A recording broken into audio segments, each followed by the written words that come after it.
Thank you. Please allow me to take a moment to address what has become, in the span of just the last several hours, one of the most consequential developments in the modern history of North American economic relations. What Canada has done today, and I want to be precise and measured in how I characterize this, because precision matters enormously when we are discussing actions of this magnitude, is not simply a retaliatory trade measure. It is not a tariff adjustment. It is not a negotiating posture. What Canada has done today represents a fundamental structural recalibration of the economic architecture that has governed the relationship between the United States and Canada for more than 3 decades.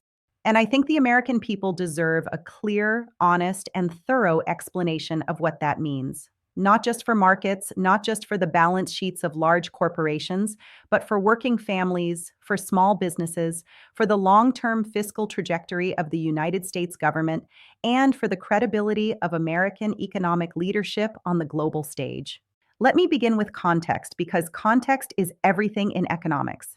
The United States and Canada share what is, by virtually every measurable standard, the largest bilateral trading relationship in the world.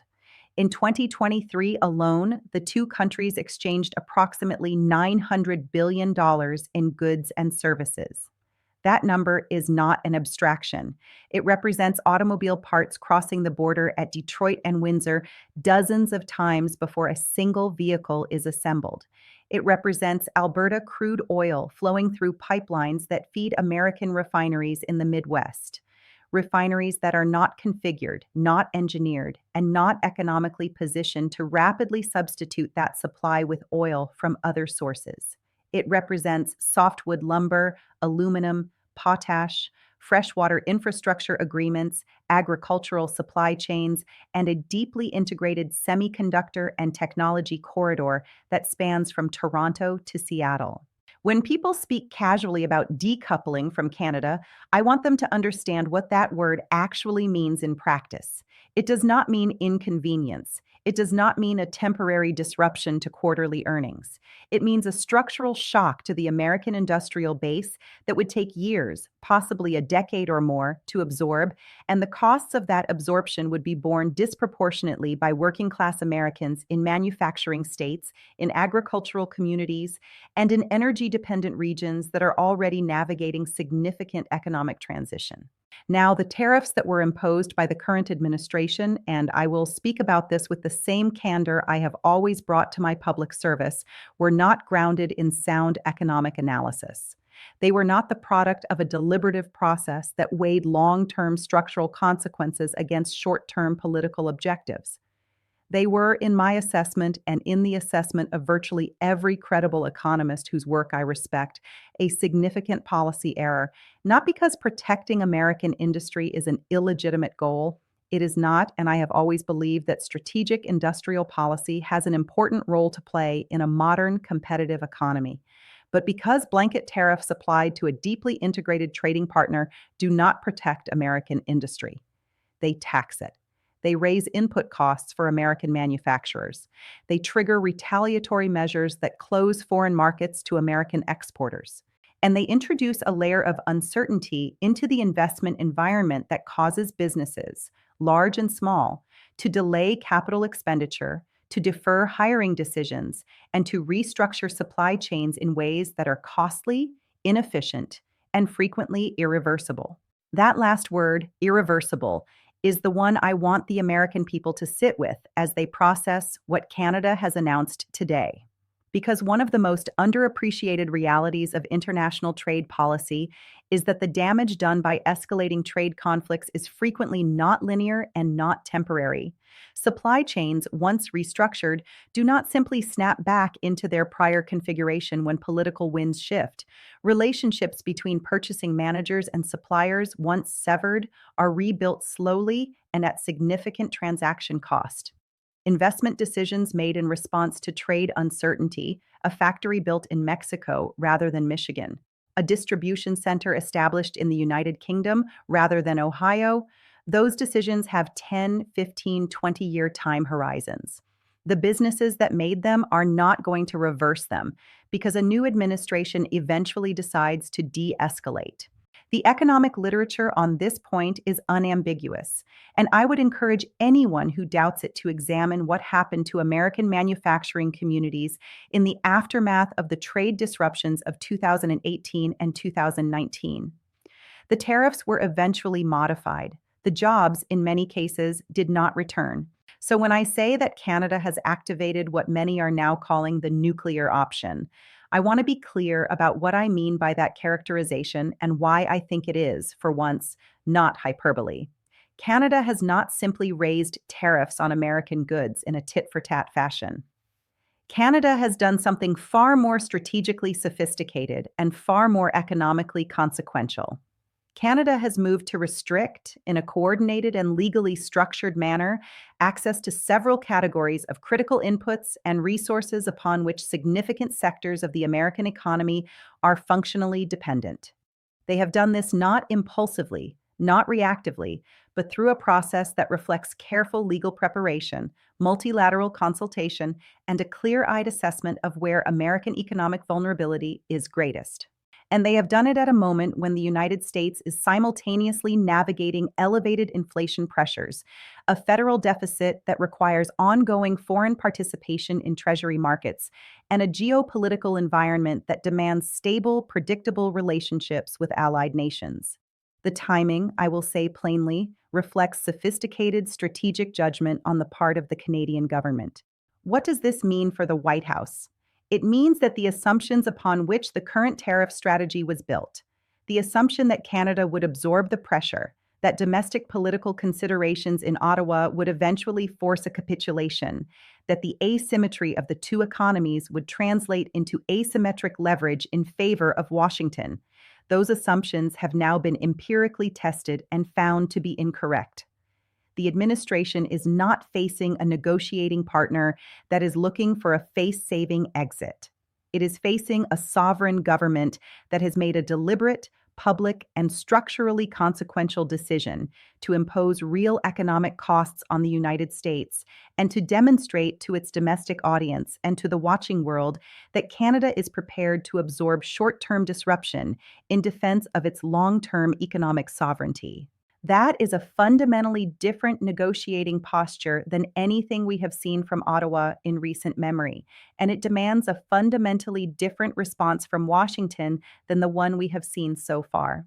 I will tell you what concerns me most as an economist and as someone who spent years working to build and maintain the institutional frameworks that underpin global economic stability. What concerns me is not the immediate market reaction, although that reaction has been significant and in some sectors quite severe. What concerns me is the signal that this moment sends to every other trading partner, every other allied government, every other finance ministry and central bank that is watching how the United States conducts itself in its economic relationships. The credibility of American economic leadership, I want to be precise here because this is not a partisan point. This is a structural point about how the international economic system functions. That credibility rests on a perception of reliability, of rule-based conduct, of predictability. When the United States imposes tariffs on its closest ally and largest trading partner without a rigorous analytical foundation, and when that ally responds with measures that expose genuine American vulnerability, the signal that goes out to the world is one that will take years to correct, regardless of what happens next in the bilateral negotiation. Let me turn now to the specific economic mechanisms through which Canada's actions will transmit into the American economy, because I think it is important for the public discourse to move beyond the level of political drama and into the level of concrete, measurable economic consequence. When we talk about what Canada has done, we are talking about a set of interventions that will operate through several distinct channels simultaneously.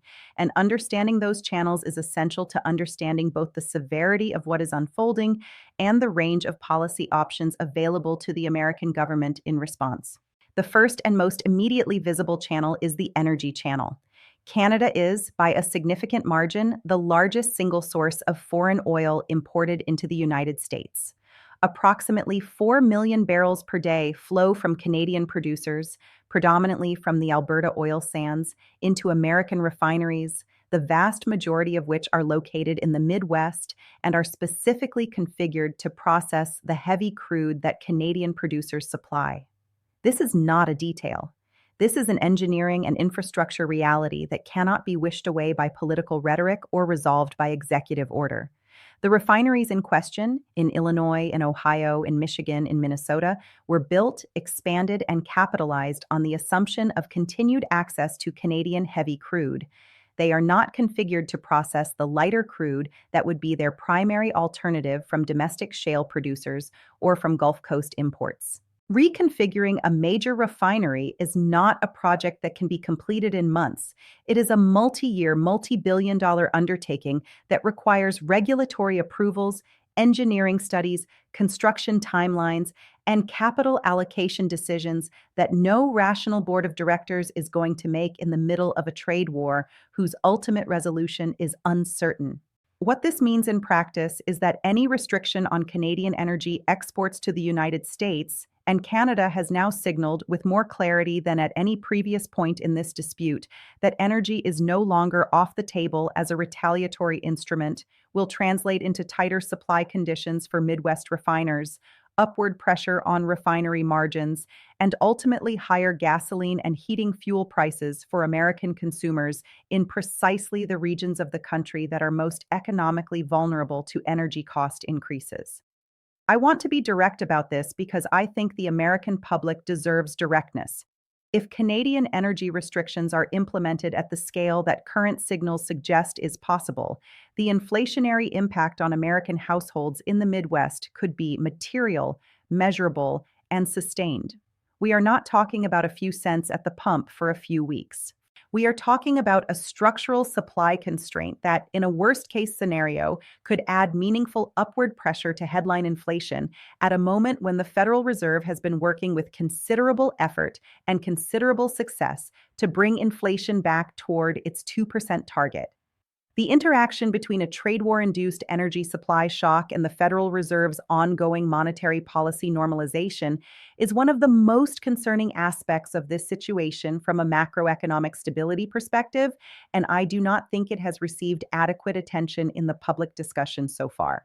The second channel through which Canada's actions will transmit into the American economy is the manufacturing input channel, and this one is in some ways even more structurally significant than the energy channel because its effects will be felt across a broader range of industries and geographic regions.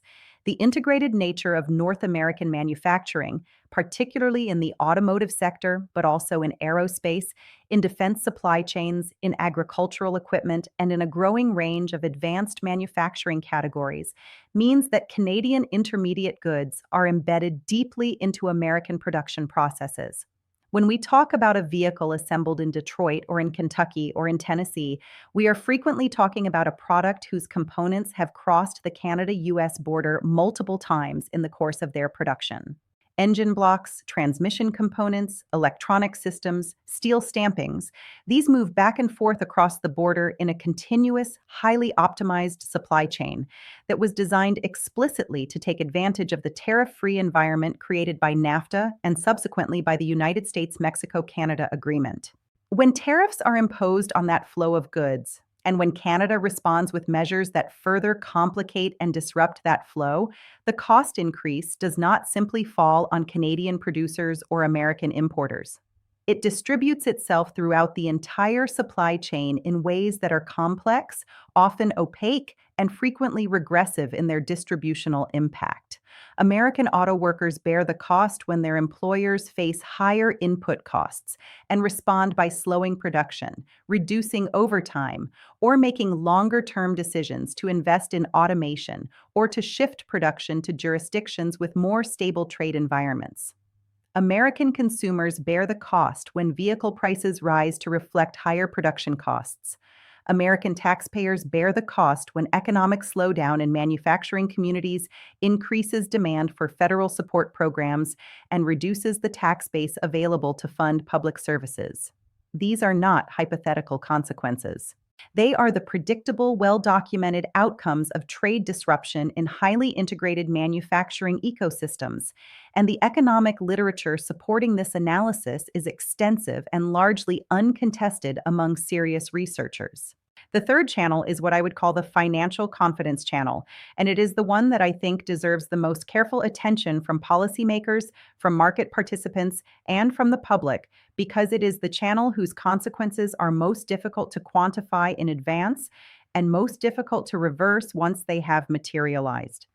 The United States dollar's status as the world's primary reserve currency and the United States Treasury market status as the world's premier safe haven asset are not laws of nature. They are not guaranteed by geography or by history. They are the product of decades of consistent, rule based, institutionally grounded economic conduct that has given foreign governments, foreign central banks, and foreign investors the confidence to hold dollar denominated assets as the foundation of their reserve portfolios and their risk management frameworks. That confidence is enormously valuable to the United States. It allows the American government to borrow at lower interest rates than would otherwise be available. It gives the Federal Reserve greater flexibility in conducting monetary policy. It provides the American economy with a structural subsidy, sometimes called the exorbitant privilege, that is worth, by some estimates, hundreds of billions of dollars per year in reduced borrowing costs and enhanced policy flexibility. That privilege is not unconditional. It rests on a perception, held by foreign governments, foreign central banks, and foreign investors, that the United States is a reliable, predictable, rule based actor in the international economic system. When the United States imposes tariffs on its closest ally without a rigorous legal or analytical foundation, when it does so in ways that appear arbitrary and politically motivated, and when that ally responds with measures that expose genuine American vulnerability and that are broadly supported by the international community, the signal that goes out to the holders of dollar denominated assets is one that should concern every American policymaker, regardless of their political affiliation. It is a signal that the United States is willing to weaponize its economic relationships for short term domestic political purposes, and that the institutional frameworks and rule based norms that have governed American economic conduct for generations are no longer reliable constraints on American behavior.